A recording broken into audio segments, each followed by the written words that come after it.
It's very rewarding that I'm able to make sure that all the residents get timely access to healthcare. The main thing is we avoid them going to hospital. The resident can be managed at the nursing home, in their environment. So basically a nurse practitioner is someone who's trained, worked in nursing for a long time, done extended studies and has an extended role as a nurse that allows them to do order some diagnostic tests, blood tests and prescribe certain medication.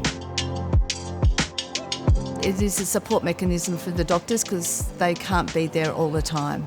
So you have that ability to ensure that care and if medications are needed or diagnostic tests are needed, it's expedited so there's no delay in treatment.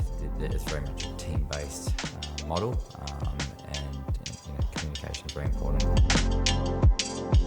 Communication is number one. Communicate so that everyone is on the same page, so that involves the patient, the resident's family, care team manager and the staff to make sure everyone's on the same page and that we're all making sure that the resident's getting the correct treatment and in a timely manner.